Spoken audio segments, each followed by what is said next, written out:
My name is Emily Hart. I'm 32 years old, and I live in Green Bay, Wisconsin.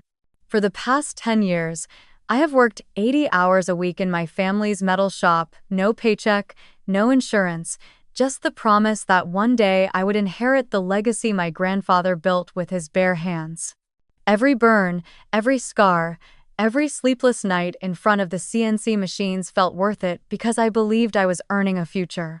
Then one cold Friday night, while sorting through quality control files, I found a sealed folder marked confidential.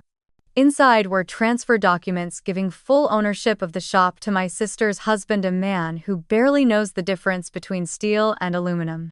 I remember standing there under the buzzing fluorescent light, my hands black with cutting oil, realizing 10 years of my life had just been signed away.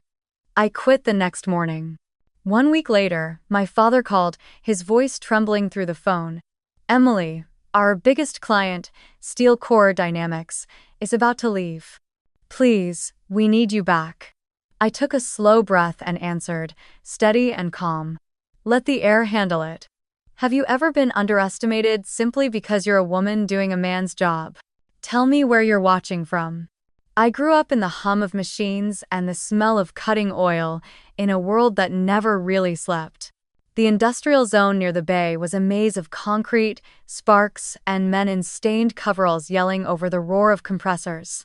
I was the only woman who worked there full-time, the only one who could change a carbide insert faster than most of the guys could finish their coffee. They used to stare when I first arrived, half curious, half doubtful, as if waiting for the moment I'd give up and find a more suitable job. But I didn't. I stayed. I learned every sound those machines made, every vibration through the concrete floor, every smell that told me something was off. The shop had been in our family for 3 generations. My grandfather built it back in 1970 with one battered CNC mill and a dream that smelled like steel and sweat. He started out making tractor parts for local farms, sleeping on a cot in the corner during his first winters because he couldn't afford to heat the place. When I was little, he'd let me sit on his knee and press the green cycle start button. I can still remember the thrill when the spindle came to life, the way the metal screamed softly as it cut, like the heartbeat of something alive. When he passed away, my father took over. He wasn't a dreamer like Grandpa. He was practical, cautious, the kind of man who measured worth in hours worked and numbers earned. But he loved the business, and I wanted to make him proud. After high school, while my sister Claire went off to study marketing and chase internships in Chicago, I enrolled at a technical institute. I wanted to learn to program machines, to design jigs and fixtures, to make metal behave the way I wanted it to. When I graduated, I came straight back to the shop, thinking I'd earn my place the old-fashioned way by showing up earlier and staying later than everyone else. And I did. When I joined, we had 6 mills and 3 lathes. Within a decade, we grew to 10 mills and 5 lathes, took on contracts with medical device manufacturers and aerospace suppliers. I ran the machines, designed the custom fixtures, handled quality control, and negotiated directly with clients whenever a drawing came in with impossible tolerances. If a part had to be within 3 microns, it was my responsibility. If a customer sent an emergency job on Friday night, I was the one who stayed until dawn to finish it. The work was hard. The machines ran hot and loud. I can still smell the mixture of coolant and oil that clung to my clothes even after washing. My hands were permanently rough from deburring sharp edges, my nails trimmed short because long nails didn't survive in this trade. I learned to read the machines by ear. A faint chatter meant a dull tool, a deeper hum meant the spindle load was too high. When the others couldn't figure out why a part was off, I'd stand beside the mill, listen for 10 seconds, and know exactly which offset to tweak. They called it intuition, I called it obsession. There were nights I'd look at the clock and realize it was 2 in the morning, the whole industrial park dark except for the glow of our shop's sodium lights. Sometimes I'd take a break, sit on the loading dock, and watch fog rise from the bay. My reflection stared back from the oily puddles on the concrete, and I'd think, this is my life. This is the price of building something that lasts. Clients started asking for me by name. Engineers from larger firms sent their blueprints directly to Emily at Hart Metalworks. One even joked, "If she's on the job, we can stop worrying about the specs." Every compliment made the long hours feel lighter. And every time my father said, "You're the future of this place, kiddo," I believed him. He said it so often that it became a promise carved into my chest. I never asked for a paycheck. My parents said the money was being reinvested, that I was building equity in the company. They provided a room upstairs, dinner at the family house, and told me that was enough for now. "One day this will all be yours, Emily," my mother would whisper, touching my shoulder as I came home covered in grime. And I smiled, because I believed her. I didn't need contracts, or titles, or paperwork. I had trust. I had family. And I had my hands, the same hands that once fit inside my grandfather's gloves, now calloused and steady, shaping metal the way he taught me.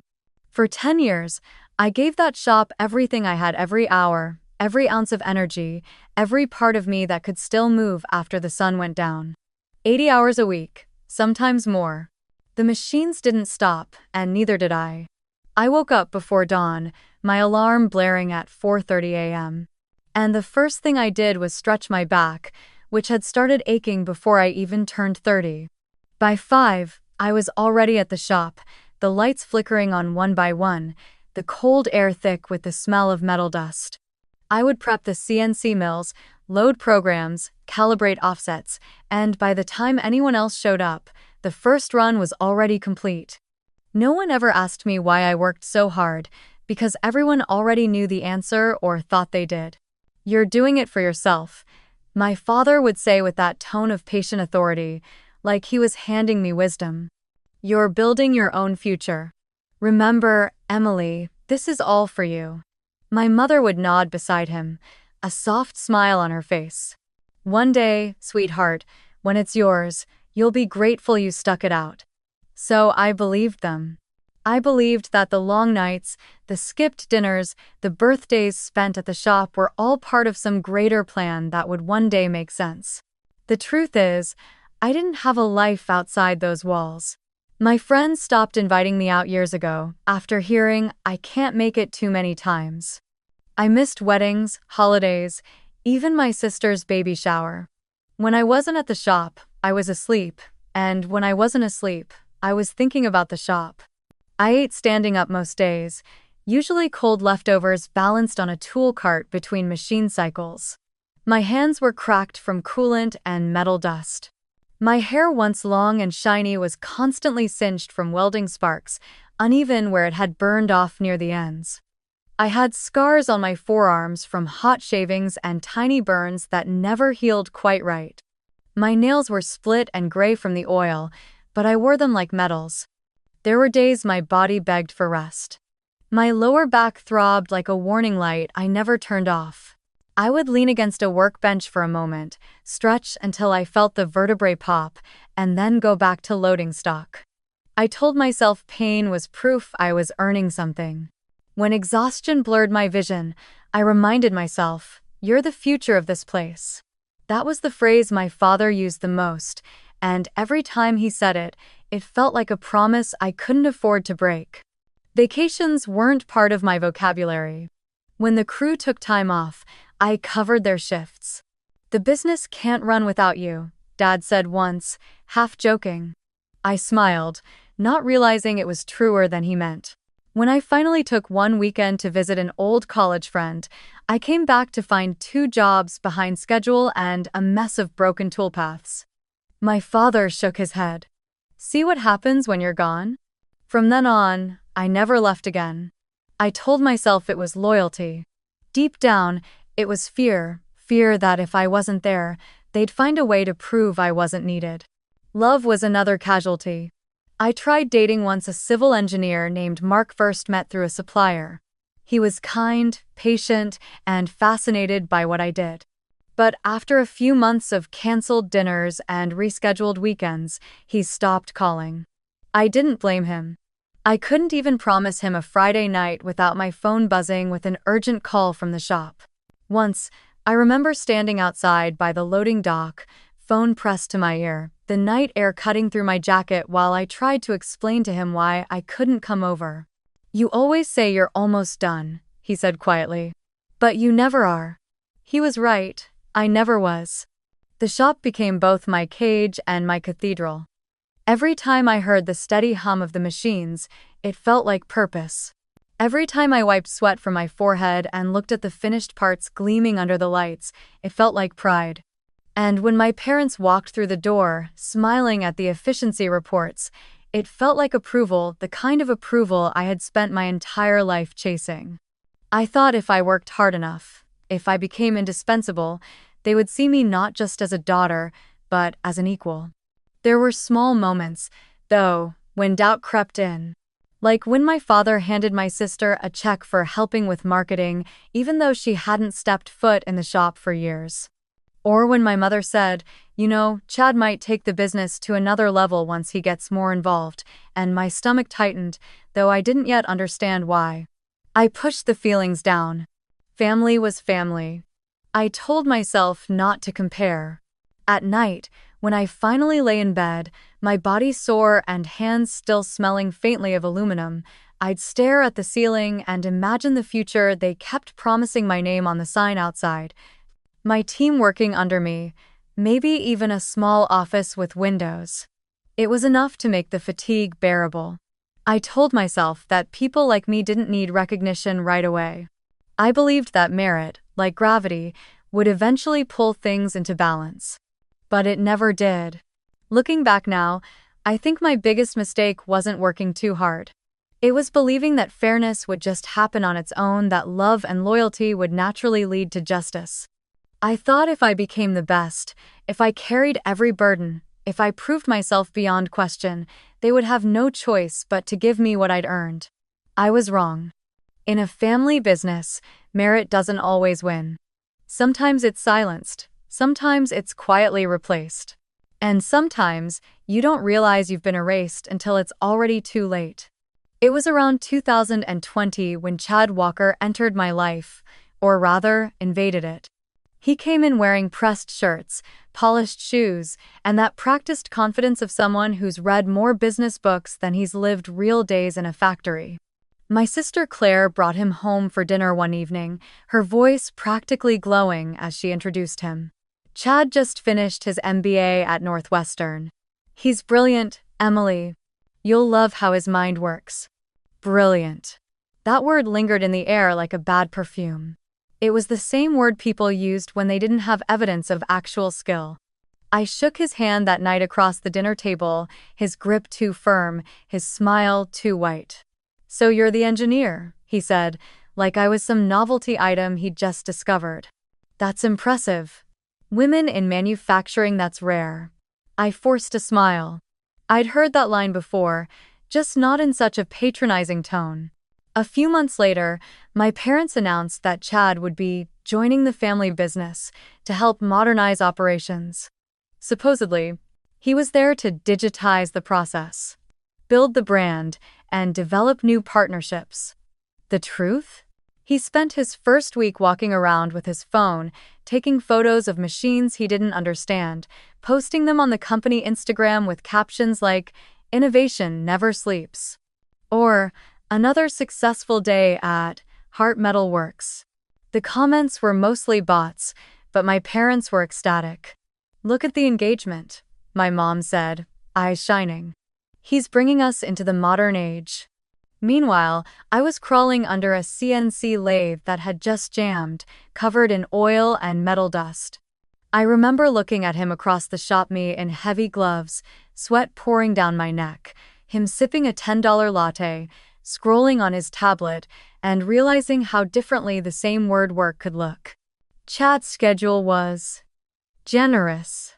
He'd show up around 10:30, sometimes 11, with a Starbucks cup in one hand and his Bluetooth headset in the other. "Just had a call with a potential partner," he'd say, even though his screen showed nothing but ESPN scores. He'd stay for a few hours, disappear for a lunch meeting, and return around 3, usually in time to make one more post or chat with suppliers I'd already handled. By 4:30, he was gone. And yet, unlike me, Chad got paid $60,000 a year, my mother proudly told me, as if she were announcing a promotion. He's bringing real business expertise, she said. We can't expect him to volunteer like you do. I stared at her, stunned.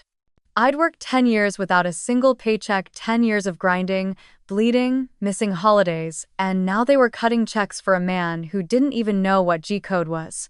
When Chad got his company truck, a brand new Ford F-150 with custom detailing, I didn't even pretend to smile. He needs reliable transportation for client visits, Dad said, handing him the keys. You still have your old pickup, right? I looked out the window at my rusted 20-year-old Chevy with its cracked windshield and oil stains on the driveway. I didn't answer. At first, I told myself it didn't matter. I was the engineer, he was just the figurehead. Let him play dress up. Let him stand in front of the machines for photos and pretend he knew what torque limits were. The clients knew who actually got the job done. I convinced myself the work would speak for itself. But slowly, I started to see something shift. During meetings, my parents began turning to him first. Chad, what do you think of this? Chad, maybe you could handle the client presentation. I'd sit across the table, covered in small cuts and bruises from the shop, watching as he talked in circles words like scalability, efficiency matrix, digital footprint, and they'd nod like he was speaking gospel. Sometimes he'd glance at me mid-sentence, just long enough to flash that polite, empty smile that said, "You stay in your lane." One evening, we were closing up the shop. I'd just finished a 14-hour day, fine-tuning a titanium mold that had to be shipped out the next morning. Chad was standing near the front office, talking to Claire. I overheard her laugh light, condescending. "Em's the technical one," she said. "But Chad's the strategist. That's what keeps the business alive." That line cut deeper than any metal shard ever had. You're the technician, he's the strategist. As if execution was meaningless. As if years of sweat and scars were somehow less valuable than PowerPoint slides and buzzwords. It wasn't just favoritism anymore. It was rewriting history in real time, turning my labor into his legacy. I'd see posts online. Under Chad's leadership, Hart Metalworks enters a new era of innovation. My designs, my builds, my clients all stamped with his name. My father would beam with pride every time someone mentioned Chad at a networking event. "He's got vision," he'd say. Finally, someone who understands both sides of the business. Meanwhile, I was still sleeping in the same childhood room above the garage, still driving a pickup that rattled every time I shifted gears, still waiting for the acknowledgement that never came. I told myself to ignore it. To keep working. To let the numbers, the output, the quality speak for me. But deep down, a quiet fear had started to grow. Because I'd seen this pattern before, just not in my family. I'd seen it in trade school, in every factory, in every meeting where I was the only woman at the table. The talkers rise while the workers fade into the background. For months, I bit my tongue, smiled through the injustice, and told myself I was being paranoid. But every day, Chad stayed longer in the office. Every meeting he led, every decision my parents deferred to him made one truth sink deeper into my bones. I was being replaced, not by someone better, but by someone who looked the part. And I realized that my biggest threat wasn't incompetence, it was charm. Chad didn't need to outwork me. He just needed to outtalk me. And in a family where words carried more weight than sweat, I was already losing. It happened on one of those nights that blended into all the others past midnight, the rest of the city asleep, the shop humming softly like a living thing. I was alone, as usual, reviewing the quality control files for a titanium order that was due in the morning. The parts gleamed under the harsh fluorescent lights, perfect to the last micron, their surfaces cold and sharp. I remember rubbing the back of my neck, my muscles tight, the faint scent of coolant and ozone hanging in the air. My hands were blackened with grease and ink from the paperwork, my brain on autopilot after 14 straight hours. All I wanted was to finish the job and go home. I pulled open the filing cabinet to double-check the purchase orders, but one folder slipped free and hit the floor. When I bent down to pick it up, I noticed a red envelope half hidden behind a stack of old binders. The bold, stamped letters across it read, "Confidential." It wasn't mine, and I had never seen it before. Something about the way it was tucked away made my stomach tighten. I wiped my hands on a rag, sat down at the desk, and hesitated for just a second before sliding my finger under the seal. Inside were legal documents, pages of formal text, and signatures that didn't make sense at first. The words "transfer of ownership" were printed at the top, clean and final. I kept reading, my eyes moving faster as understanding began to dawn. The new owner of Hart Metalworks was Chad Walker. Not my father, not my mother, not me. My name didn't appear anywhere, except once, buried in an appendix labeled "Employee List." The transfer had been signed, notarized, and dated 4 months earlier. My father's signature. My mother's. The ink looked fresh enough to still smell faintly of toner. My throat went dry. My chest tightened, as if the air had thickened around me. I flipped through the pages again and again, hoping I had missed something, maybe a clause, an addendum, a single line that included me. There was nothing. The hum of the machines in the background seemed to fade, replaced by the sound of my own heartbeat in my ears. For years, I had believed I was working toward something bigger than myself, that all the hours and sacrifices were bricks in a foundation I'd one day inherit. And now, on cheap white paper, I was being erased from that story entirely. I stared down at my hands, oil-stained, scarred, the fingertips rough from a decade of metal and heat. These were the hands that had built this place. Every machine, every fixture, every custom jig had passed through them. And yet, somehow, they didn't count. My parents had chosen a man who couldn't tell a drill bit from a reamer over their own daughter. They had traded experience for image, sweat for charm, substance for show.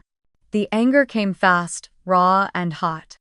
I slammed the folder shut, the echo sharp against the metal walls. But beneath the anger was something worse, a deep, aching grief. Not for the loss of the business, but for the realization that the people I trusted most had never really seen me. I had spent a decade proving myself, and it still wasn't enough. I sat there for a long time, staring at the flickering light above the desk, replaying every conversation, every "you're the future of this place," that suddenly felt like a lie. When the clock on the wall hit 3 in the morning, I made my decision. I was done. I pulled out a piece of company letterhead and began to write, the pen shaking in my hand. To the management of Hart Metalworks. Effective immediately, I resigned from my position. Good luck running this place without me. I signed it simply, Emily Hart. When I set the pen down, a strange calm settled over me. The kind that comes right after a wound stops bleeding, when the pain is still there, but quieter. I folded the letter neatly and placed it on my father's desk, right beside the brass nameplate that still read owner. Then I walked through the shop one last time, tracing my fingers along the machines I'd maintained like old friends. The air smelled of steel and betrayal. I gathered a few things that mattered: my notebook of tool settings, a photo of Grandpa and me from my first day at the shop, and his welding gloves, stiff with age but still fitting perfectly. He'd given them to me when I turned 18, saying, "These gloves build things that last. Don't ever hand them to someone who doesn't know how to use them." I slipped them into my bag. When I stepped outside, dawn was just beginning to break over the bay. The air was sharp, the sky streaked with gray and pale orange. For the first time in 10 years, I didn't have anywhere I needed to be. The parking lot was empty except for my old pickup, its hood dusted with frost. I climbed in, turned the key, and sat for a moment as the engine sputtered to life. My reflection in the windshield looked older than 32 eyes, tired, face-lined, a decade of exhaustion and disappointment carved into every feature. As I pulled out of the lot, I didn't look back. The shop lights glowed behind me, a distant hum fading into silence. My grandfather's gloves rested on the passenger seat, the leather worn smooth where his hands used to be. I placed mine over them, whispering under my breath, "I'm sorry, Grandpa." I tried. Then I drove away, leaving behind the building that had once felt like home but now felt like a grave. For the first time, the road stretched open in front of me, cold, uncertain, but mine. 8 days passed. 8 long, quiet, disorienting days. The first few felt like I was detoxing from a life I didn't know had poisoned me. My body didn't understand what to do without the constant vibration of machines or the sharp tang of cutting fluid in the air. I'd wake up at 5 out of habit, sit up in bed, and feel that fleeting panic of being late, then remember there was nowhere to be. I was crashing at my friend Melissa's small apartment above her bakery. She didn't ask questions, just left coffee on the counter and gave me space to breathe. For the first time in a decade, I could smell something other than metal. By the 8th day, I had almost stopped checking my phone. The silence from my parents was louder than any argument could have been. I told myself they wouldn't reach out, that they'd double down on their decision and prove me right. I was wrong. That afternoon, while I was helping Melissa carry flour bags in from the delivery truck, my phone buzzed. I didn't recognize the number at first, but my chest tightened anyway. I wiped my hands and answered. "Emily." My father's voice cracked through the line before I could even respond. It wasn't the steady, commanding tone I grew up with. It was strained, uneven. "Thank God you picked up." I froze. "Dad?" "It's steel core dynamics," he said, his words tumbling over each other. "They're threatening to pull their contract. Chad's been handling their last order, and apparently the specs are off. They said the parts don't match the tolerances you used to run. They won't sign off until someone fixes it." His breath hitched. "We can't afford to lose them. That's 40% of our revenue. You have to come back." For a second, my old instincts kicked in. I could almost see the machine in my head, hear the spindle whirring wrong, feel the fix waiting in my fingertips. Every part of me wanted to grab my keys, drive straight to the shop, and set things right. That's what I'd always done: clean up their messes. Make things work. But then I remembered that red envelope. I remembered the signatures. I remembered the look of my name on that employee list, buried beneath the man who took everything I'd built. I took a deep breath and said quietly, "I don't work there anymore." "Emily." Dad snapped, his voice rising with panic. "This isn't about that right now. We need you. Chad needs you. He's trying, but he doesn't understand the technical side." "Then maybe he shouldn't be the owner of a machine shop." I cut in. My voice didn't shake this time. It came out calm, flat, final. There was a pause on the other end. I could hear him inhale, like he was about to argue, then stop himself. For once, he had no quick fix, no authority to lean on. "Please," he said after a long silence. "We're drowning here." I stared out the window at the soft gray of late winter, the smell of yeast and cinnamon drifting from below. It struck me how different this air was, how clean it felt to breathe without oil and betrayal in it. "You made your choice," I said softly. "Let the air handle it." The silence that followed was deafening. I could almost picture him standing in the office, surrounded by paperwork he didn't understand, Chad pacing beside him, trying to bluff his way through another disaster.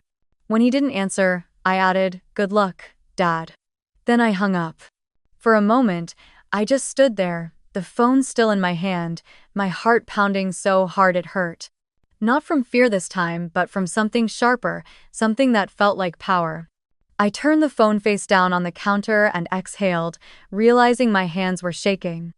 Not because I was angry, but because, for the first time in my life, I hadn't rushed back to fix things. I hadn't sacrificed myself for someone else's comfort.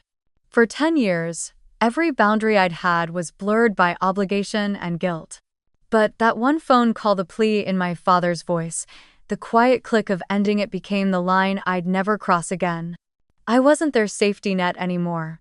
I wasn't their unpaid labor or invisible heir. I was just Emily.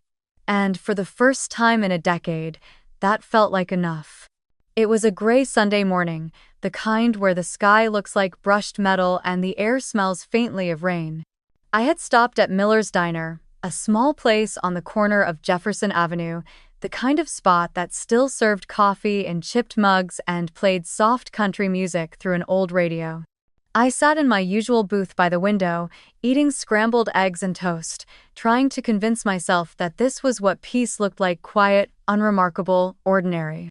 Then I saw them. At first, I thought my eyes were playing tricks on me. But when the door swung open and the bell above it chimed, I froze mid-bite. My parents walked in, followed closely by Claire and Chad. My father's face was red, his jaw tight. My mother looked nervous, her hands clutched around her purse strap. Claire had that look she always wore when she wanted to appear composed but was barely holding it together. And Chad, of course, stood behind them, perfectly pressed shirt, smug little half-smile like he was walking into a board meeting he thought he'd already won. They spotted me immediately. My mother hesitated, whispering something to my father, but he ignored her and marched straight toward my table. The diner went quiet, forks pausing midair, conversations fading into the low hum of the fluorescent lights. "Emily," my father said, standing over me, voice heavy with authority. "We need to talk." I didn't look up right away. I finished chewing, swallowed, and calmly set my fork down. "About what?" His voice rose. "About this childish behavior. About what you've done. The family needs you." I looked at him, genuinely confused. "The family, or the business?" He blinked, not expecting the question. "They're the same thing," he said firmly. "Are they?" I asked, leaning back in the booth. "Because it didn't feel that way when you signed everything over to your son-in-law." Claire stepped forward, arms crossed. Don't make this bigger than it is. You're blowing things out of proportion. Chad just wanted to help." I laughed, a short, humorless sound. "Help? He owns it, Claire. You call that helping?" Chad finally spoke, sliding his hands into his pockets like he'd been waiting for his cue. "No one's saying you didn't contribute, Emily, but no one is irreplaceable." The air in the diner seemed to thicken. I looked up at him slowly, meeting his eyes. "Is that right?" I said softly. "Then maybe you can tell me what a tolerance stack-up is." His confident expression flickered. "Excuse me?" "You heard me," I said, my voice steady now. "Or maybe you can tell me the difference between a G2 and a G3 command. Or what coolant ratio you use for titanium versus 6061 aluminum." No? Didn't think so. A few people in nearby booths had stopped pretending not to listen. Even the waitress paused by the coffee pot. I leaned forward slightly. "Let me remind you of something, Chad. 93% of the CNC drawings in that shop were written by me. 40% of your current revenue came from Steel Core Dynamics, a contract I negotiated. Every custom jig, every precision part your team still uses, was built by my hands. So tell me again, who's replaceable?" For a moment, no one spoke. Chad's face flushed, his mouth opening and closing like he was trying to find words that wouldn't come. My father slammed his hand down on the table, making the plates rattle. "That's enough. We didn't come here to argue technicalities, we came here to bring you home." I stared at the hand on the table, at the veins pulsing beneath his skin, then looked up at him with a calm I didn't entirely feel. "Home?" I repeated. "That stopped being home the moment you handed my life's work to someone who doesn't even know how to start a spindle." My mother's voice came next, soft and trembling. "Emily, please, your father's right. You've always been strong, you can build something anywhere, but Chad, he needs this opportunity. He needs the stability." "Oh." Her words landed like a punch to the chest. For a second, I thought I'd misheard. "He needs stability?" I said quietly. "Mom, I've spent 10 years holding that place together while everyone else took vacations and bonuses. I worked myself into the ground, and you're telling me he needs it more than I do?" She looked down, unable to meet my eyes. Claire reached out, her tone falsely gentle. You can't be angry about this forever. It's business. You're brilliant at what you do, you'll land on your feet. I stood up, slowly, the leather of the booth creaking beneath me. You're right, I said. I will. For a moment, the four of them stood there, watching me, maybe waiting for me to apologize, to cave, to become the dependable daughter again. But I was done. I picked up my bag, set a few bills on the table for the uneaten half of my breakfast, and turned to leave. As I walked past them, I stopped for just a second beside my mother. You said he needs a chance, I said quietly. Well, I gave you all 10 years of mine. Now it's my turn to walk away. I pushed open the diner door, the bell ringing sharply behind me. The air outside was cold and clean, and for the first time in a long while, I felt lighter. Behind me, I heard my father's voice, muffled through the glass, calling my name. I didn't turn around. The diner windows reflected the four of them standing together, confused, angry, and small. And for the first time in my life, I realized I didn't need their permission to leave. The road ahead was uncertain, but it was mine. By the next morning, I knew what I had to do. The leather notebook was more than nostalgia, it was a key. But if I wanted justice, sentiment wouldn't be enough. I needed proof, structure, and someone who could turn my grandfather's words into a weapon sharp enough to cut through legal paper. That's when I called Lena Mendoza. Lena and I had gone to the same technical college years ago. While I'd gone into mechanical engineering, she'd pivoted, finishing law school and opening her own small firm in Milwaukee specializing in business disputes. We hadn't spoken in years, but when she picked up the phone, her voice was the same brisk, confident, a hint of warmth hiding under professional steel. Emily Hart, she said. It's been a decade. What's going on? Family business, I said dryly. Literally. 1. When I told her everything, the unpaid years, the betrayal, the red envelope, the transfer papers, and finally, my grandfather's journal, she didn't interrupt once. When I finished, there was a pause. Send me everything, she said, and Emily, don't talk to them again without me. 2 days later, I drove to her office. The place was modest, no marble floors or receptionist, with perfect hair, just shelves stacked with binders and a framed degree on the wall. Lena was at her desk, hair tied up, glasses perched low on her nose as she flipped through the documents I'd sent. When she finally looked up, her eyes were bright. Okay, she said, tapping the folder with her pen. We can do this, but we need to be smart. There are 3 things we have to prove. 1. That you are the technical backbone of the business. 2. That your parents' transfer to Chad violates your grandfather's founder intent. And 3. She paused, a small grin forming. That your dear brother-in-law is not only unqualified, but possibly committing financial misconduct. I exhaled. That last one shouldn't be too hard. The next few weeks blurred into focus. I became a detective in my own life, piecing together the trail of proof buried under years of loyalty. Every night, I sat at my kitchen table surrounded by piles of documents, coffee-stained notebooks, and a flash drive full of company data I'd saved before quitting. The first evidence was easy: my track record. I went through hundreds of client emails, each one a time-stamped footprint of my contribution. There was one from a steel core engineer.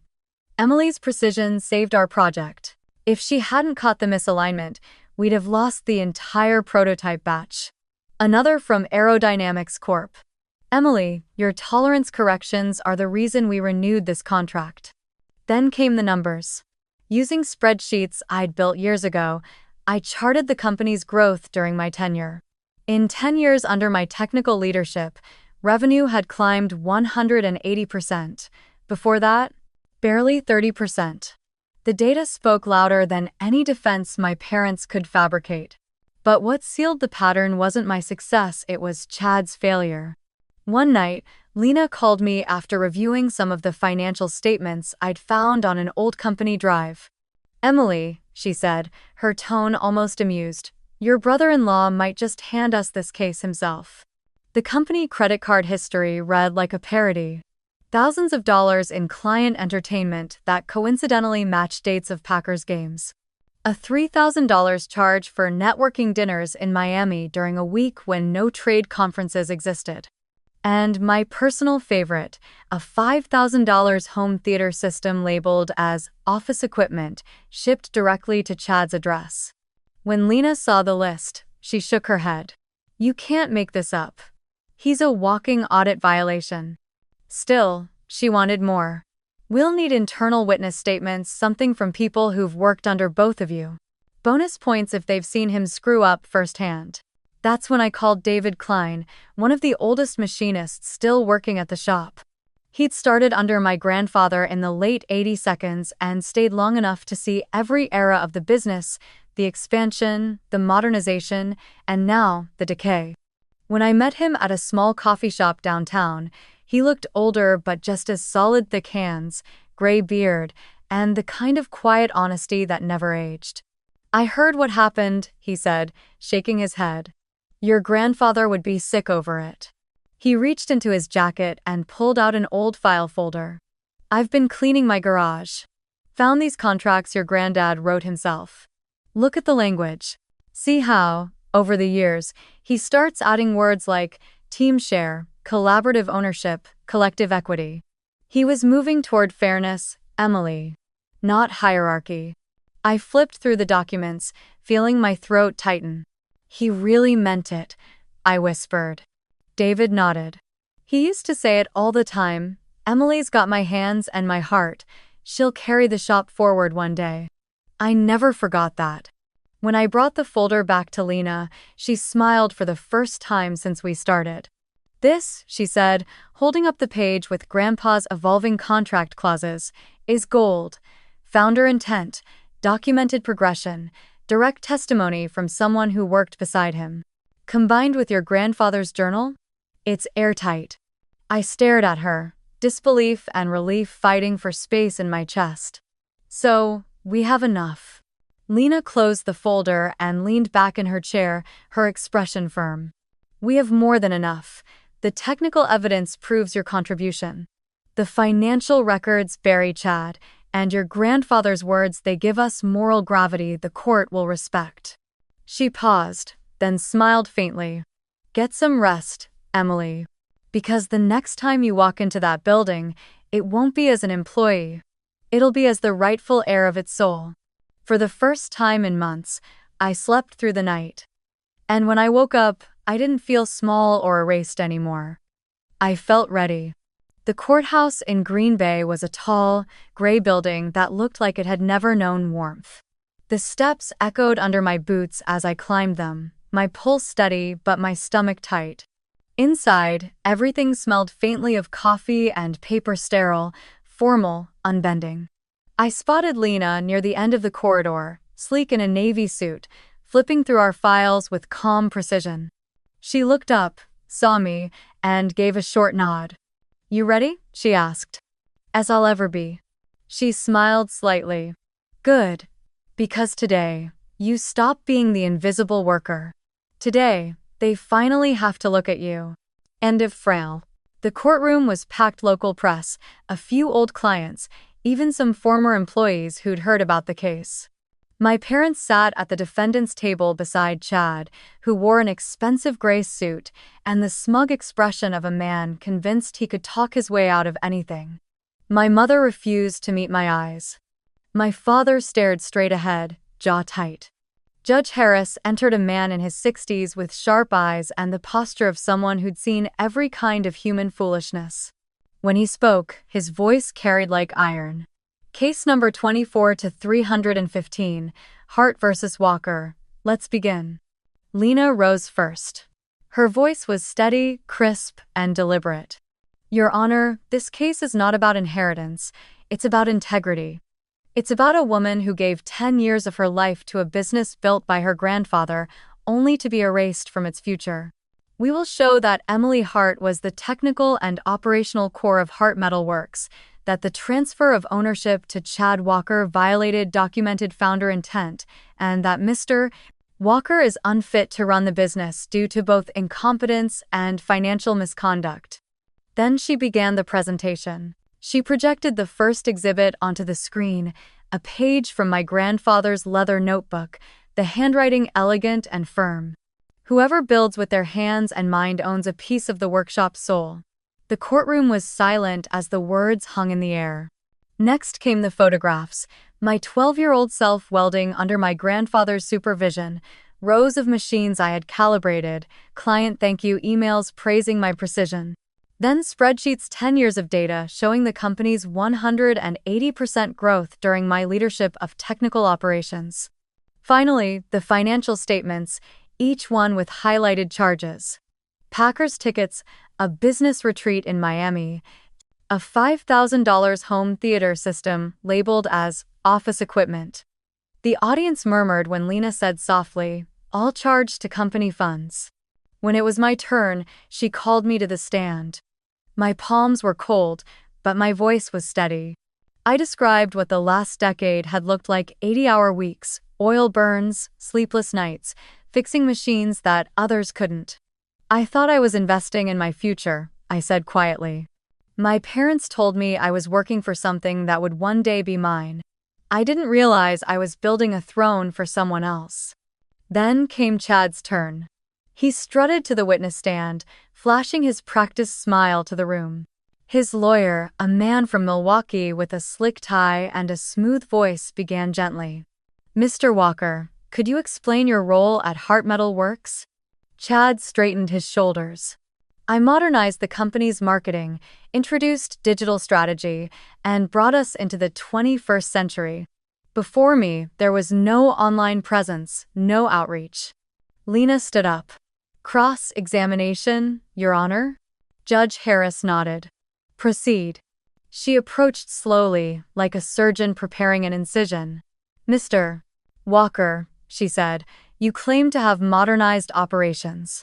Could you please name 3 clients you personally brought into the company during your tenure? Chad blinked. Well, I was building relationships. These things take time. Names, Lena pressed. He hesitated. I'd have to check the records. Lena tilted her head. Very well.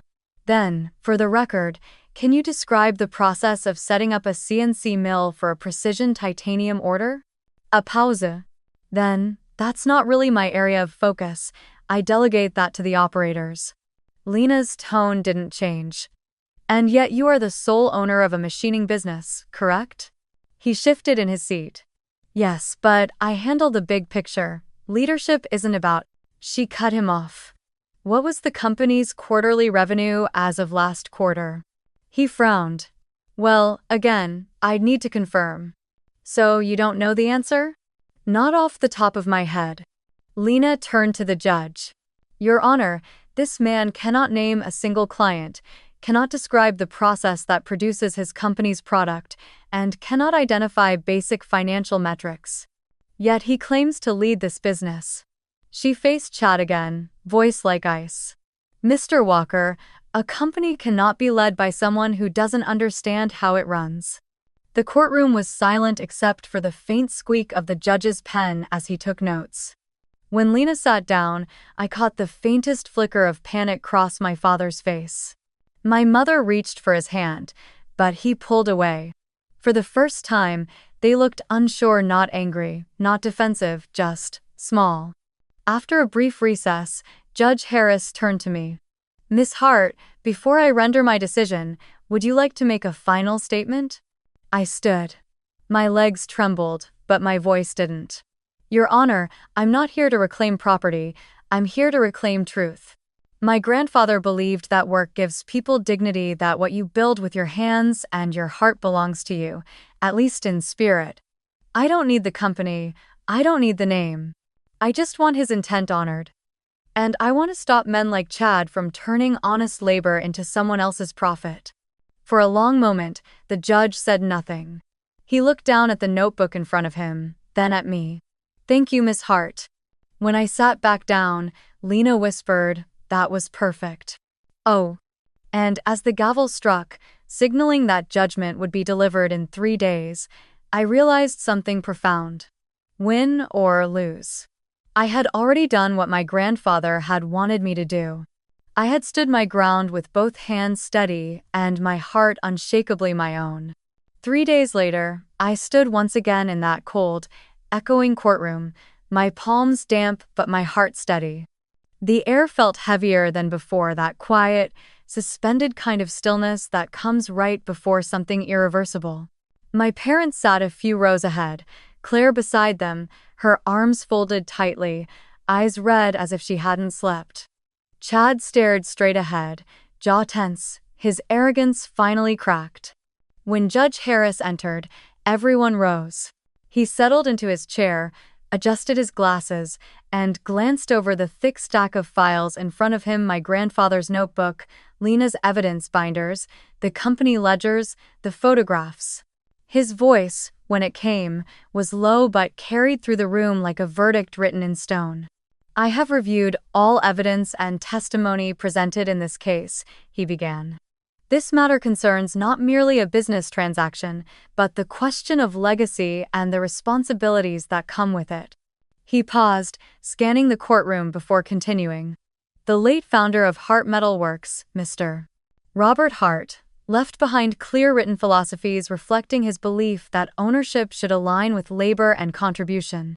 While not a formal legal will, his journals and corroborating testimony from long-term employees establish clear founder intent." I held my breath. "Furthermore," he said, "the plaintiff, Emily Hart, has provided compelling evidence demonstrating her role as the primary technical and operational driver of the business over the past decade. Testimonial statements and client correspondence confirm that approximately 93% of products and operations were directly under her supervision or design. Statistical data shows significant growth during her tenure." He shifted his gaze toward Chad. "Conversely, evidence indicates that the defendant, Mr. Chad Walker, engaged in financial misconduct and lacked both the qualifications and technical understanding required to manage this company. The misuse of company funds for personal expenses further undermines his fitness as an owner." My stomach tightened as I watched Chad's confident posture crumble. "Therefore," the judge said, each word deliberate, "the court finds the transfer of ownership to Mr. Walker invalid. The succession plan is hereby nullified as inconsistent with founder intent and inequitable to the primary contributor." Oh. A ripple moved through the courtroom, a soft gasp from someone behind me, the sound of a pen dropping. But the judge wasn't finished. "However," he continued, "given the current state of Hart Metal Works, including operational collapse, loss of major clients, and outstanding debts, the court orders that the business be appraised, liquidated, and sold. After debts are paid and any misused company funds are reimbursed by Mr. Walker, the remaining proceeds shall be divided equally between the founder's two biological children, Miss Emily Hart and Miss Claire Hart." He looked directly at me. "Miss Hart, this court recognizes your immeasurable contribution and your grandfather's intent that your work be honored. But it also recognizes the reality that the business, as it stands, cannot recover. What remains will allow you to start anew." He struck the gavel once, firm, final, echoing. "Court is adjourned." Oi. The sound felt like both an ending and a clean break. For a long moment, no one moved. My father stared down at the table, his hands trembling slightly. My mother's face was pale, blank, not angry anymore, just hollow. Claire leaned toward her husband, whispering something sharp that made him flinch. Lena exhaled beside me, gathering her papers, but her eyes softened when she turned toward me. "You won," she said quietly. I nodded, but the words didn't feel like victory. "I know." Outside, the afternoon light was cold and bright against the courthouse steps. I stood there for a while, letting it hit my face, letting the noise of the world replace the silence of judgment. Reporters lingered near the curb, murmuring, but no one approached. I think they could tell this wasn't the kind of story that ended with celebration. 2 months later, after the sale of the company and the deductions for debt and restitution, I received the final number, 60, $3,000. It arrived by direct deposit with a one-line email from Lena. Settlement complete. Congratulations, Emily. I stared at the number for a long time. It wasn't fortune, but it was freedom. Enough to breathe, to start over. Enough to build something small and this time, mine alone. But there was no joy, not really. Just a long, quiet exhale. That night, I sat in my apartment with a single lamp on and opened my grandfather's notebook again. The pages were smudged from my fingers, soft at the edges. I ran my hand over his handwriting, his words still echoing in my mind. Whoever builds with their hands and mind owns a piece of its soul. I whispered into the stillness. I did build it, Grandpa. I just didn't get to keep it. The next morning, Lena called. You okay? She asked. I think so, I said after a pause. I won the case, but it feels like I lost something bigger. She was quiet for a moment. You didn't lose it, she said finally. You outgrew it. After we hung up, I drove past the old factory one last time. The sign had already been taken down, the windows empty, the loading bay locked. It looked smaller than I remembered, not the kingdom I'd once thought it was, but just a building of steel and concrete. The ghosts were gone, and so was I. As I drove away, the horizon opened up ahead, wide and clean. And though the ache was still there, that hollow space where my family used to be, I felt something else rising in its place. Not revenge, not triumph, just clarity. I hadn't fought for ownership. I had fought for truth, for the right to stand beside my grandfather's memory and say, I kept my part of the promise. And maybe that was enough. 6 months after the verdict, the dust of everything I'd lost had finally started to settle, and from it, something new began to take shape. I signed a short-term lease on a small industrial space in Ashwaubenon, just outside Green Bay. It wasn't much to look at: bare concrete floors, a cracked roll-up door, and walls that still smelled faintly of motor oil. But when I stood in the middle of it, I felt something I hadn't felt in years: peace. With part of the settlement money, I bought 2 used CNC mills, 1 lathe, and a small TIG welder. Machines that others called outdated, but to me, they were familiar, loyal, almost alive. I painted the walls a dull gray, replaced the flickering lights, and hung a new sign by the door that read, Hart Steel Core. The name wasn't just business. It was reclamation. I wasn't trying to resurrect my grandfather's company, I was honoring its soul. For the first few weeks, it was just me, the hum of the machines, and the smell of cutting oil. I worked long hours again, but this time, every sound of the spindle, every spark, every vibration meant freedom, not servitude. Then one morning, my phone rang. The number was familiar, though it took me a second to believe it. Emily? This is Wayne from Steel Core Dynamics. I nearly dropped my wrench. Steel Core, the same client my father had begged me to save. We heard you've opened your own shop, Wayne said. We've had quality issues with the new supplier. We'd like you to take over production again. For a moment, I couldn't speak. The memory of that first call, my father's voice trembling in panic, flashed through me. Only this time, it was my phone ringing. My shop they needed. I'd be happy to, I said, my voice calm, even. Send me the specs. That contract became my lifeline. Then the orders kept coming, one client, then another. Within a few months, the machines were running full shifts again. When I hired my first employee, it wasn't even a decision, it was instinct. Caroline, my old quality control lead, walked into the shop one morning, hair tied back, safety goggles hanging from her neck. I heard you're hiring, she said, smiling. And I'm tired of fixing other people's mistakes. I laughed. Welcome home. With Caroline back, everything clicked into place. Her eye for detail matched mine. Her presence filled the gaps I hadn't realized were empty. Together, we rebuilt from nothing, tightening tolerances, winning contracts, earning trust the only way I knew how. By showing up and doing the work right. By the 6th month, we were profitable. By the 8th, we had more orders than we could handle.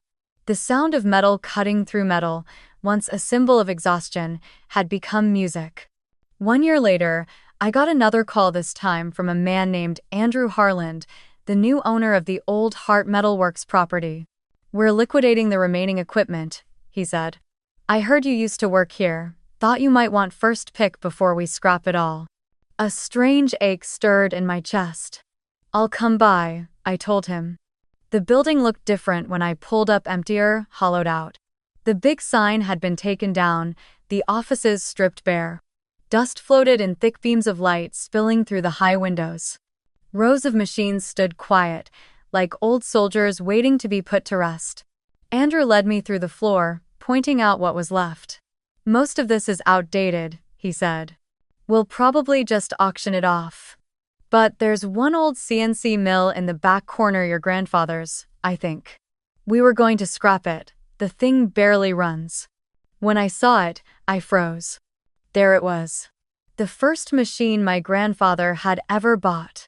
The one I'd learned on when I was 12, standing on a crate just to reach the controls. Its frame was scratched, the paint flaking, the buttons dulled by decades of touch. Andrew shrugged. "It's worthless in production terms. But if you want it, you can take it. Consider it." Returning home, I ran my fingers over the cold metal, feeling the faint grooves where my grandfather's hands had once been. "I'll take it," I said quietly. It took 2 weeks of long nights to restore that machine. I replaced the bearings, recalibrated the drive motors, and polished every inch until it gleamed again. I didn't do it for output, it was too slow for modern work, but because it deserved to live. Because he deserved to live through it. When I finally powered it up, the screen flickered, the motor hummed, and I swore I could almost hear my grandfather's voice.